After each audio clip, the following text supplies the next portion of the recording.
So from your remarks today, it sounds like two major arrows in the quiver are democratic control and local control. And I wonder if you could talk about those tools in the context of problems with the courts.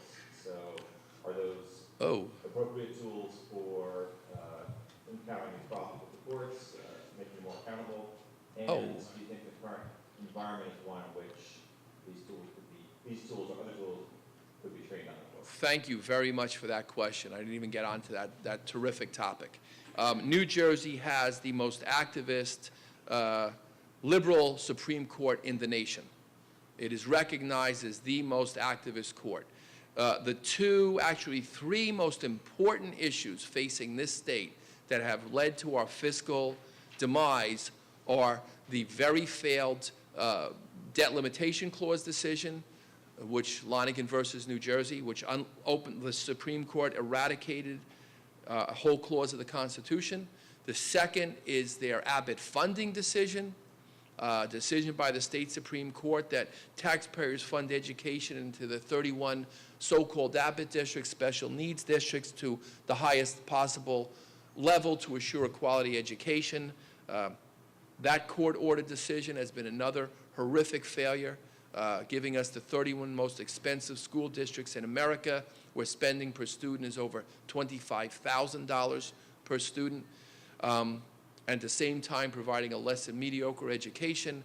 And the third major decision, Mount Laurel, which is a big part of my book, the Mount Laurel decision, which has led to the current mandates that the state build 120,000 government-subsidized low-income housing units across the state. These three decisions have undermined the state's financial strength and fiscal future and amassed this massive government burden on the people of New Jersey. We need to take on that state Supreme Court. They have become legislators rather than justices. They now implement their agenda through their court orders, and unfortunately, over the past 2 decades, we've had governors and legislators on both sides of the fence who have capitulated to the court rather than remembering that we have three branches of government: the executive, the legislative, and the court, all equal. If anything, the court, the least ability of all to implement their own agenda, and yet they've ridden roughshod over the rest of the government unopposed. And a lot of that is because the legislatures and the governors use them as an excuse to throw their hands up and say, well, the court made us do it, so now we have to implement this ridiculous program, and we can't help it because the court said so. As governor, I will have 4 justices up for renomination in my first 4 years in office, 4 of 7. I can assure you not one of those justices will be reconfirmed under my administration. We need to appoint jurists who will uphold the Constitution, not twist it for their own personal agendas. I also believe that the judges should be appointed, as they are now, by the governor for the first term, and at the end of that term should go before the voters for confirmation, and let the voters decide if their agenda is the agenda that fits New Jersey. And that's a practice used in many states, by the way.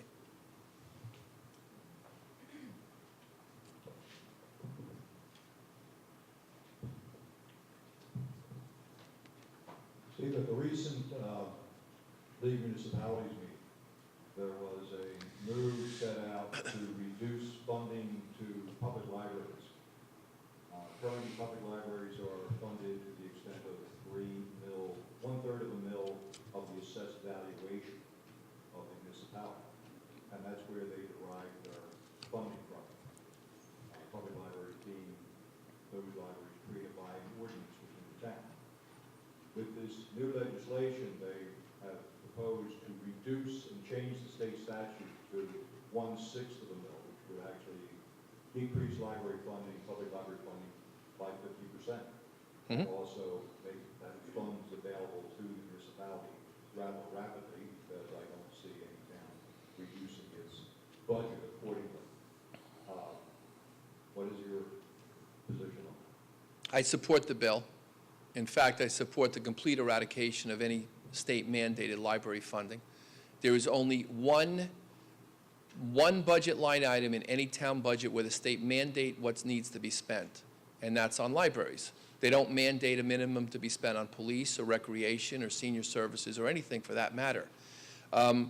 The current system, while everybody likes libraries, and again, it's one of those politically incorrect positions that I've taken, is libraries should be funded on the local level and be funded through the decision-making of local governments and library boards, not by state mandates. The mandate makes absolutely no sense, and I'll explain why. They currently mandate that 0.3% of the assessed value of a town, total assessed property, goes to library funding.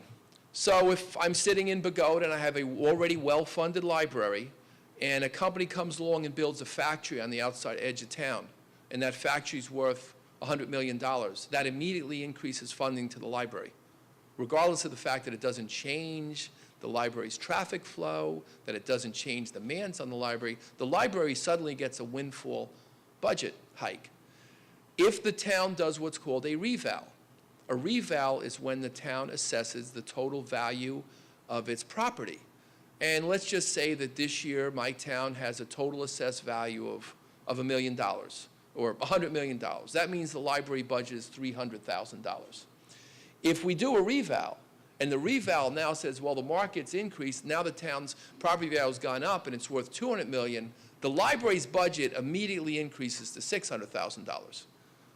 So you see these massive spikes in library funding because this funding formula is pegged to this 3% of total assessed value. And there have been numerous cases around the state where libraries are found flush with money, massive. In fact, right now down in Absecon in Atlantic County, they're dealing with an issue where their library has a $400,000 surplus, yet they're going to be required because of a reval to increase the budget. Just demonstrates once again that the state does not know how to govern. So unfortunately, and I sat on a library board as a mayor, and I've been to library board of trustees meetings, and this is an effective lobbying group in Trenton. They did a really good job on getting this bill passed in the first place. But I'll never forget back in '06, going to my first library board of trustees meeting and sitting in the back of the room, and the head librarian guy up front's like, okay, well, we're having this meeting. Are there any elected officials in the office? He goes, let's take them out and hang them. So I knew where that was going.